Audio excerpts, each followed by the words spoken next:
1월 달쯤에 팔란티어의 서지숙 매니저님을 한번 만나 뵀었고, 그리고 이번에 기회가 닿아서 두 번째 미팅을 좀 하게 됐는데, 오늘 보시고 첫 번째 미팅에선 어떤 이야기들이 오고 갔는지가 궁금하신다면은 이 영상을 보시면 좀 도움이 되실 것 같아요. 명함을 주셔서 명함이 되게 이쁘더라고요. 안타깝게도 미팅 시간이 이번에 너무 짧았어요. 너무 바쁘시더라고요. 그래서 제가 준비했던 내용 10분의 1도 물어보지 못해서 미팅을 하면서 들었던 좀 인상 깊었던 내용을 전달하는데 주력으로 한번 해보려고 합니다. 그동안에 우리가 팔란티어에 대해서 알았던 개념과는 또 다른 새로운 관점이 될 것 같아요. 팔란티어의 강점 뭐가 있을까요? 영상을 많이 봐주셨다는 게 느껴지네요. 너무 감사합니다. 이 정도 생각나는 거 한번 적어봤어요. 제가 주구장창 외쳤던 게 결국 온톨로지였잖아요. 이제 생각지도 못한 답변을 듣게 됐어요. 매니저님이 하셨던 얘기는 이거였습니다. 그러니까 온톨로지가 중요하긴 한데 팔란티어의 진짜 가치를 설명하는 데 있어서는 수많은 요인들 중에 단지 하나일 뿐이라는 거죠. 이때부터 약간 이제 생각의 관점이 바뀌기 시작을 했어요. 파운드리가 이제 팔란티어의 대표적인 프로그램이잖아요. 파운드리를 설명하는 대표 문구가 있습니다. 기업을 위한 운영체제다. OS라는 이런 표현을 많이 써요. 이 OS를 좀 더 직설적으로 표현하는 문구가 있는데 이렇게 표현을 해요. 디시전 메이킹을 위한 엔드-투-엔드 솔루션이다. 근데 이 엔드-투-엔드라는 개념이 테슬라를 좋아하시는 분들은 들어보셨을 거예요. 자율주행의 해법을 찾는 과정을 인공지능이 처음부터 끝까지 모두 다 한다, 이런 개념이잖아요. 이 팔란티어에 나오는 엔드-투-엔드 솔루션도 마찬가지의 개념입니다. 처음부터 끝까지 모든 것을 다 한다는 얘기예요. 문제를 설정하고 데이터를 수집해서 파이프라인을 설치하고 데이터를 통합을 하고 온톨로지를 만들고 분석 툴을 만들고 어플리케이션을 만들고 인사이트를 찾는 이 모든 일련의 과정들을 처음부터 끝까지 다 하는 솔루션이라는 뜻입니다. 그래서 이것을 도식화해 놓은 화면이 바로 이거예요. 이렇게 파트별로 구분이 되어 있는 거죠. 여기쯤에 이제 온톨로지가 들어가 있는 거예요. 이게 팔란티어가 설명하는 엔드-투-엔드 솔루션의 설계도입니다. 그렇다면 엔드-투-엔드로 통합이 되어 있지 않다면 어떤 일들이 벌어질까를 일단 먼저 질문을 한번 해볼게요. 대부분의 기업들이 통합이 되어 있지 않습니다. 다 단절화되어 있어요. 결국 이렇게 다 단절화되어 있으니까 의사결정을 하는 데 있어서 굉장히 딜레이 되는 부분들이 많아지게 되는 거죠. 어떤 문제가 생겼을 때 이 문제의 원인을 즉각적으로 찾는 게 굉장히 어려워지는 거예요. 일단 소통이 잘 안 되고 어느 영역에 물어봐야 되는지도 모르고 도움을 요청을 해도 이게 즉각적으로 반영이 되지 않는다라는 겁니다. 이제 제조업 쪽에서 근무하시는 분들이 지금 현재 느끼는 이 고충에 대해서 댓글을 달아주셨는데, 전산상의 문제가 생겨서 계속 도움을 요청을 해도 즉각적으로 도와주질 않는다라는 거예요.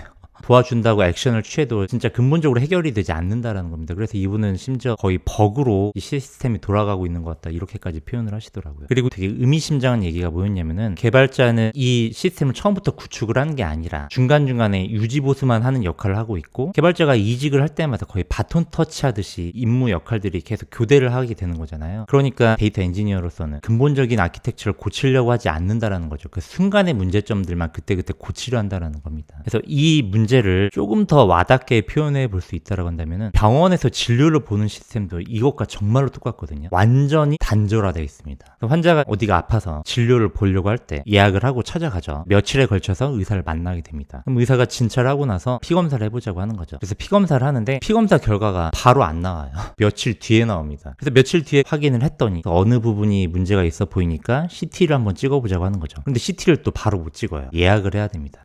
영상의학과 파트로 옮겨서 CT를 이제 진행을 하게 되는 거죠. 근데 그 CT가 당일에 결과가 또 안 나와요. 그래서 며칠 후에 CT 결과를 확인했더니 혹이 있네요. 이 혹을 조직 검사를 해봐야겠다라고 얘기를 하는 거예요. 그런데 그 당일에 또 조직 검사를 하지 못해요. 그래서 며칠 지나고 나서 조직 검사를 병리학과에서 했더니 혹에 뭔가 특이한 성분이 보이는데 이건 유전자 검사까지 한번 해봐야겠다라고 해서 추가 검사를 또 하게 되는 거죠. 외부로 검사를 의뢰를 해야 됩니다. 그렇게 해서 검사를 한 세트를 다 하게 되면은 한 달이 지난 시점에서 이 데이터들을 모두 다 취합을 한 다음에 해석을 하고 의사가 디시전을 내리게 되는 겁니다. 문제가 발견되고 나서 치료가 이루어지기까지 거의 한 달 이상이 걸리게 되는 거예요. 이게 엔드-투-엔드로 통합이 되어 있지 않았을 때 문제점이라고 할 수 있습니다. 이런 현상이 이제 기업 안에서도 일어난다라는 거죠. 그러면 반대로 엔드-투-엔드로 통합이 되어 있다면 어떤 일이 벌어지게 될까? 통합이 되어 있다면 문제의 원인을 즉각적으로 바로 알 수 있게 되는 거예요. 그래서 바로 교정이 가능해지는 상황이 되는 겁니다. 처음과 끝이 완벽하게 연결이 되어 있기 때문에 그런 거죠. 이것을 다시 병원의 관점으로 표현해보면, 환자가 어디가 아픈데 이런 일련의 과정들을 거칠 필요가 없어집니다. 그냥 환자가 바로 알게 되는 거예요. 내 몸이 어디가 아프네. 아픈 부위가 여긴데 여기의 문제의 원인이 이 유전자의 문제구나. 이 유전자를 교정을 하면 되겠다. 그래서 교정을 바로 즉각적으로 하게 되는 겁니다. 그래서 이 문제의 원인이 바로 수정이 되는 거예요. 이런 개념이라는 거예요. 엔드 투 엔드로 통합이 되어 있다는 게. 다시 한번 설명을 해보면 어떤 조직 내에서 문제가 발생했을 때 그 문제의 원인을 찾고 솔루션이 나오기까지 굉장히 긴 시간이 걸리는데 이 엔드투엔드로 통합이 되어 있다라고 한다면 즉각적으로 문제의 원인을 찾아서 바로 해결이 가능하다라는 거예요. 그리고 이 과정에서 이제 온톨로지가 관여를 하게 되겠죠. 제가 물어봤어요. 팔란티어와 제휴한 파일메이커스라는 회사가 있습니다. 이 회사의 담당자에게 기업 내에서 어떤 문제가 발생했을 때 1시간 내에 그 문제를 찾아서 교정하는 게 가능하냐 그랬더니 가능하다라고 얘기를 하더라고요. 그러니까 엔드투엔드로 통합이 되어 있을 때랑 통합이 되어 있지 않는 이 기존의 시스템이랑 완벽하게 이제 차이가 나게 되는 거죠. 그리고 이 부분에 대해서는 제가 이제 계속적으로 다른 분들에게도 많이 물어봤습니다. 개발자가 아닌 사람들도 이 모든 데이터 시스템에 접근이 가능하다라는 거예요. 권한만 부여가 되면은. 팔란티어 매니저님도 같은 얘기를 하시더라고요. 모든 직원들이 로우 데이터부터 이 모든 영역에 다 접근이 가능하다라는 거예요. 회사의 방침만 제대로 되어 있으면. 이렇게 모두 투명하게 접근이 가능하기 때문에 첫 번째로 문제 해결하는 것이 즉각적으로 대응이 가능한 것이고, 두 번째, 팔란티어 시스템은 애초에 문제 중심으로 접근한다고 말씀드렸잖아요. 가장 해결하고자 하는 문제가 무엇인가를 먼저 정의하고 나서 그 문제에 맞춰서 데이터를 모으고 데이터를 통합하고 그에 맞는 온톨로지 만들고 그에 맞는 솔루션을 만들고, 이런 방식이라고 했잖아요. 시스템을 확장해 가는 방식도 마찬가지예요. 추가적인 문제를 설정하고 데이터를 모으고 온톨로지 확장하고 솔루션을 내가는 방식입니다. 애초에 이렇게 구축이 되어 있기 때문에 문제가 발견이 되면 그 원인을 바로 찾을 수 있게 되는 겁니다. 그리고 온톨로지는 기업의 데이터를 비즈니스적인 언어로 바꿔주는 과정이라고 말씀드렸잖아요. 그래서 다양한 부서의 사람들이 기업의 데이터를 보다 쉽게 받아들일 수 있다라고 계속 말씀드렸었죠. 이 영상에서 나왔던 내용인데, 최선의 의사결정이 이루어지기 위한 전제조건 2가지에 대해서 내용 혹시 기억하시나요? 모든 문제들이 투명하게 드러나야 되고 문제의 핵심 원인이 명확하게 드러나야 된다. 결국 이게 이 시스템과 같다라는 뜻입니다. 그러니까 이러한 엔드투엔드 시스템으로 구축이 돼야만 기업 내에서 최선의 의사결정을 하기 위한 최적화가 될 수 있다는 뜻이에요. 팔란티어 개발자가 이 엔드투엔드의 관점으로 팔란티어의 장점을 이렇게 얘기를 하더라고요. 로우 데이터부터 파이프라인, 어플리케이션, 온톨로지 모든 영역을 쉽게 접근하고 바로 교정할 수 있고, 이러한 작은 변화들이 모이고 모여서 결국 큰 혁신을 만들어낸다. 이런 식으로 설명을 하더라고요. 그리고 이렇게 모든 직원들이 이렇게 문제 원인을 찾고 교정을 하고 전반적인 영역에서 다 가능해진다라고 한다면은 이것은 결국 이 얘기로 이어지게 돼요. 사람이 아닌 언어 인공지능도 사람을 대신해서 기업의 내부 의사결정에 얼마나 깊게 관여할 수 있는가로 이어지게 됩니다. 언어 인공지능은 사람이 할 수 없는 일을 할 수는 없습니다. 현재까지로서는 그래요. 사람이 할 수 있는 일을 할 수 있거든요. 그러면은 현재 사람이 할 수 있는 일의 관점으로 보았을 때 그 직원이 그 기업에서 할 수 있는 일이 어디까지이냐를 얘기하는 게 되게 중요하겠죠. 엔드투엔드 시스템으로 갖춰져 있다고 한다면은 그 기업에 존재하는 직원 누구나 깊게 관여해서 바로 문제를 수정할 수 있다는 겁니다. 팔란티어 매니저님께서 이렇게 얘기를 하시더라고요. E2E라고 할게요. E2E가 되어 있느냐 안 되어 있느냐의 차이에 따라서 직원들의 역량이 이미 다르게 나타나게 되잖아요. 인공지능에서도 그대로 나타난다는 거예요. 다른 기업들이 LLM을 쓸 경우에는 문서 작업이나 데이터 정리, 코파일럿 수준의 역할을 할 뿐이고, 팔란티어의 AIP 시스템에서는 이 기업의 가장 핵심 문제를 해결하는 그 과정에서 LLM이 굉장히 깊숙이까지 관여하게 된다라고 얘기를 하시더라고요. 자, 여기까지 이제 내용이 정리가 됐죠.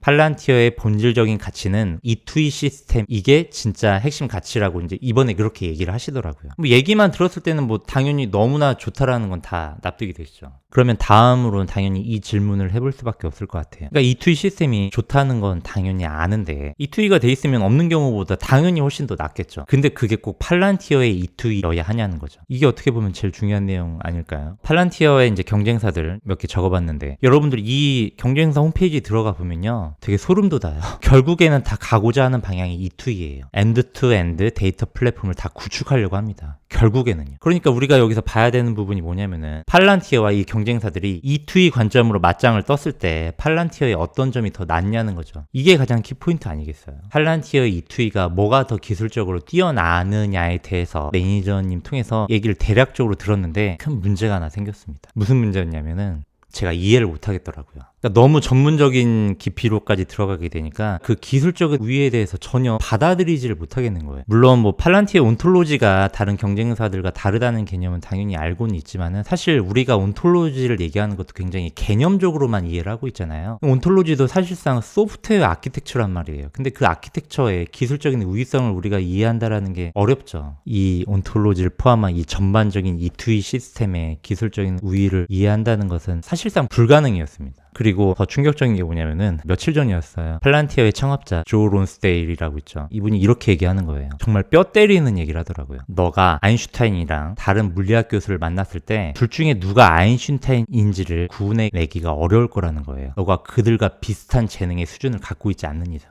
이게 팔란티어처럼 얘기가 딱 보이더라고요. 그러니까 팔란티어와 다른 기업이 함께 있을 때 둘의 차이점을 명확하게 구분을 하려면 너가 적어도 팔란티어의 레벨이 되어야 한다는 뜻이에요.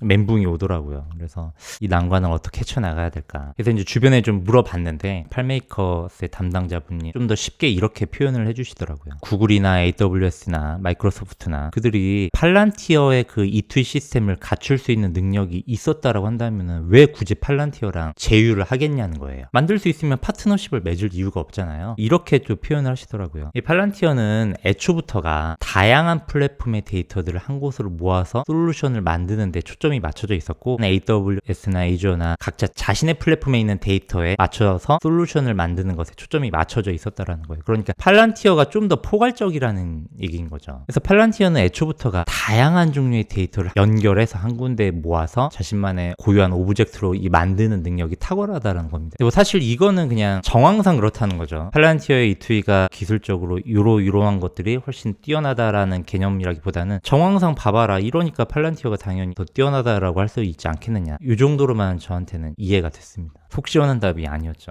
그래서 이제 한번 생각을 해봤어요. 뭔가 팔란티어가 경쟁사들과 처음엔 차이가 굉장히 명확하다라고 생각했는데 그건 어떻게 보면 제가 지식이 굉장히 얕은 수준이었을 때 그렇게 생각을 했던 거였던 것 같고 뭐 온톨로지가 있고 팔란티어는 문제 중심으로 시스템을 구축하고 뭐 이런 몇 가지 것들이 있는데 이런 몇 가지 거는 팔란티어의 본질적인 가치를 설명하는 데 있어서 아주 일부적인 요소라고 얘기를 하니까 결국에는 그 엔드투엔드 시스템의 관점으로 보아야 되는데 그 차이를 알기가 어려운 거죠. 타 경쟁사 대비해서 무엇이 더 뛰어난지를.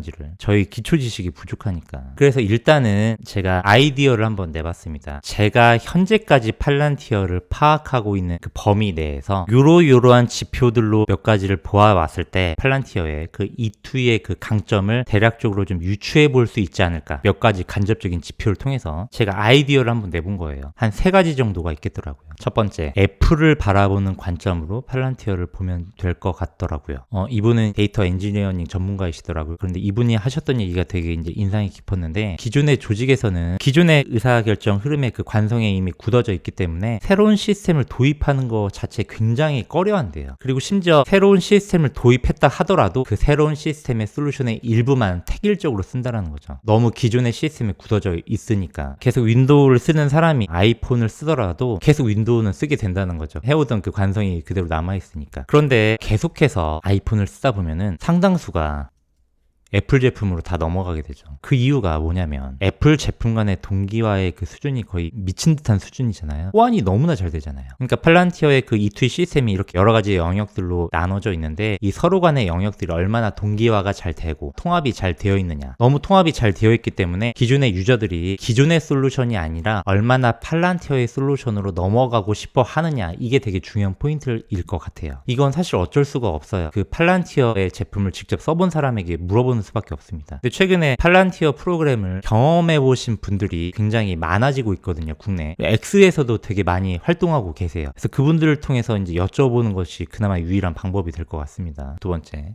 테슬라를 바라보는 관점으로 보는 게 좀 중요할 것 같아요. 우리가 테슬라를 볼 때 흔히 보는 그 지표가 하나 있죠. FSD를 보잖아요. 이 FSD가 자율주행이라는 문제를 얼마나 잘 해결해 가는가. 근데 우리가 이 FSD를 볼 때 인공신경망의 그 알고리즘의 어떤 기술적 우위를 이해하면서 기술적으로 보는 게 아니라 그냥 옛날보다 운전을 얼마나 더 잘하는가. 그리고 이 FSD를 경험한 고객들의 그 후기 얼마나 감탄을 연발하느냐. 이걸 주로 본단 말이에요. 팔란티어는 그 후기에 대한 내용들이 주로 이 이게 될 수 있을 것 같아요. 부트캠프 후기인 거죠. 얼마나 문제들을 제대로 빨리 해결할 수 있고 기존의 시스템과 얼마나 다른가. 후기들은 링크드인이나 아니면 X 또는 레딧에 많이 올라오거든요. 그래서 검색을 해보시면 얼마든지 찾아보실 수가 있습니다. 대부분 다 빠른 시간 내에 원하는 결과를 얻었고 이전에 비해서 시간이 많이 절약이 됐고 빠른 시간 안에 AI에 관련된 이런 사용 사례들도 구축을 했고 여러 가지 감탄사들이 나오는 이런 후기들이 굉장히 많이 있으니까요. 링크드인이나 X나 레딧에서 찾아보시면 볼 수가 있을 겁니다. 마지막 세 번째 지표, 인공지능이에요. 제가 제일 중요시 여기는 지표인데 설명을 드려볼게요. 테슬라 좋아하시는 분들은 이 자동차 위생이라는 채널 아마 한 번 정도 보신 적이 있을 텐데 사이버 트럭에 대한 후기를 설명하는 과정에서 이런 내용을 얘기를 하시더라고요. 자동차의 창문이 올라갈 때 모니터상의 그래픽상의 그 창문도 동시에 같이 올라가더라고요. 이게 엄청난 기술이라는 거예요. 왜냐하면은 중앙센터에서 자동차의 모든 제품 하나하나를 다 총괄해서 제어하고 통제하고 통합하고 있다는 걸 보여주고 있다는 건데 이 능력을 구현하는 게 일반 레거시 회사들은 따라할 수 없다라는 겁니다. 그러니까 OS라고 해서 다 같은 OS가 아니라는 거죠. 이것을 다시 설명을 해보면은 엔드-투-엔드라고 해서 다 같은 엔드-투-엔드가 아니라는 거죠. 표면적으로는 우리도 E2E를 한다라고 다 얘기를 하지만은 실질적인 퀄리티를 보면 그 차이가 난다라는 겁니다. 이것을 매니저님은 어떻게 얘기를 하셨냐면은 기업 내에서 필요로 하는 모든 솔루션, 로우 데이터부터 해서 파이프라인, 데이터 저장소, 온톨로지 만들고 분석 모델 만들고 어플리케이션 만들고 이 모든 솔루션이 하나의 플랫폼에서 다 구현될 수 있느냐, 이게 되게 중요한 관점인데 이 하나의 플랫폼에서 구현될 수 있는 것이 바로 팔란티어의 플랫폼이고 이게 팔란티어의 본질적인 가치라는 겁니다. 그런데 이게 이루어지게 되려면은 결국에는 시스템을 통합하는 능력이 뛰어나야 되는데 E2E로서 시스템이 완벽하게 통합이 된다는 의미는 우리가 앞에서 얘기를 했죠. 문제를 얼마나 잘 파악하고 원인을 얼마나 잘 파악하고 얼마나 쉽게 접근할 수 있고 얼마나 쉽게 이해할 수 있고 얼마나 쉽고 빠르게 문제를 교정할 수 있느냐, 이것과 같은 말이라고요. 그런데 이게 갖춰져 있다라고 한다면은 이 언어 인공지능이 사람을 대신해서 이 시스템 내부로 들어가서 얼마나 능력을 제대로 발휘할 수 있느냐 얘기로 이어지게 돼요. 인공지능이 단순히 지엽적으로만 활용되고 있느냐 아니면 통합적인 사고 능력이 제대로 활용되고 있느냐, 그 차이가 E2E로서 시스템들이 제대로 통합이 되고 있느냐 아니면 통합이 되고 있지 않느냐의 차이라는 겁니다. 자동차로 치면 뭐 이렇게 설명될 수 있을 것 같아요. 통합이 제대로 되지 않은 시스템 내에서는 차선만 간신히 맞추고 있는 AI, 그것만 가까스로 해내고 있는 AI인 거고, 통합이 제대로 갖춰진 시스템 안에서는 목적지 하나만 누르게 되면은 모든 운전에서 일어날 수 있는 상황들을 다 이해를 해서 문제없이 목적지까지 도착할 수 있게 해주는 그런 고차원적인 해결 능력까지도 갖춰지게 된다는 뜻입니다. 이제 제가 이걸 완벽하게 알고 있는 것은 아니지만은 제가 알고 있는 정보 한도 내에서 말씀을 드리면은 기업의 그 핵심 문제를 해결하는 데 있어서 AI를 통합적으로 활용을 해서 문제를 해결해 가고 있고 그러면서도 동시에 수익을 내고 있는 기업은 팔란티어가 거의 독보적입니다.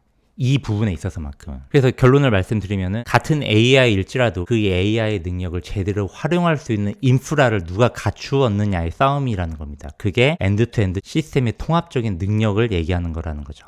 엔터프라이즈 LLM을 얼마나 잘 적용할 수 있느냐 가장 주된 화두인데, 언어인공지능이 계속 할루시네이션이 나오다 보니까 그 할루시네이션을 없애는 테크닉들에 대해서 많은 연구들이 이루어지고 있어요. 근데 이제 팔란티어는 그 전에 질문을 하는 거예요. 그런 테크닉들을 얘기하기 전에 너네 시스템이 엔드-투-엔드 시스템으로서 갖춰져 있느냐, 문제를 즉각적으로 파악해서 원인을 알 수 있고 즉각적으로 교정할 수 있는 시스템을 갖추고 있느냐, 이걸 질문을 하는 겁니다. 언어인공지능을 말하기 전에 너네 그 기업에 그 종사하는 직원들이 먼저 그렇게 할 수 있느냐를 질문을 하는 거예요. 그래서 제가 말씀드린 마지막 세 번째 포인트는 기업마다 AI를 활용하려고 하는데 그 AI의 활용 능력이 기업마다 다 차이가 날 수밖에 없다는 거죠. 누구는 굉장히 국소적으로만 활용을 하고 누구는 굉장히 고차원적인 문제를 깊숙이까지 관여해서 활용할 수 있느냐, 이게 굉장히 중요한 체크 포인트가 될 수 있을 것 같아요. 이 AI 활용 능력은 팔란티어가 주기적으로 이 AI를 활용한 사례들을 컨퍼런스로서 주기적으로 발표를 하고 있거든요. 가장 최근에 했던 것은 파나소닉이 인공지능을 활용해서 문제를 풀어가는 사례들을 발표를 또 한 적이 있어요. 이 AIP 컨퍼런스, AIPcon이라고 하는데 이걸 통해서 얼마나 AI를 잘 활용하고 있는지를 봄으로써 팔란티어의 이 E2E 시스템이 얼마나 시스템 통합 능력이 뛰어난가를 대충 유추해 볼 수 있는 그런 순간이 될 거라고 저는 이제 아이디어를 이렇게 내보는 겁니다. 세 가지 기억하셨죠? 오늘 라이브 방송에 후원해 주셨던 이규섭님과 주원희님 너무 감사합니다.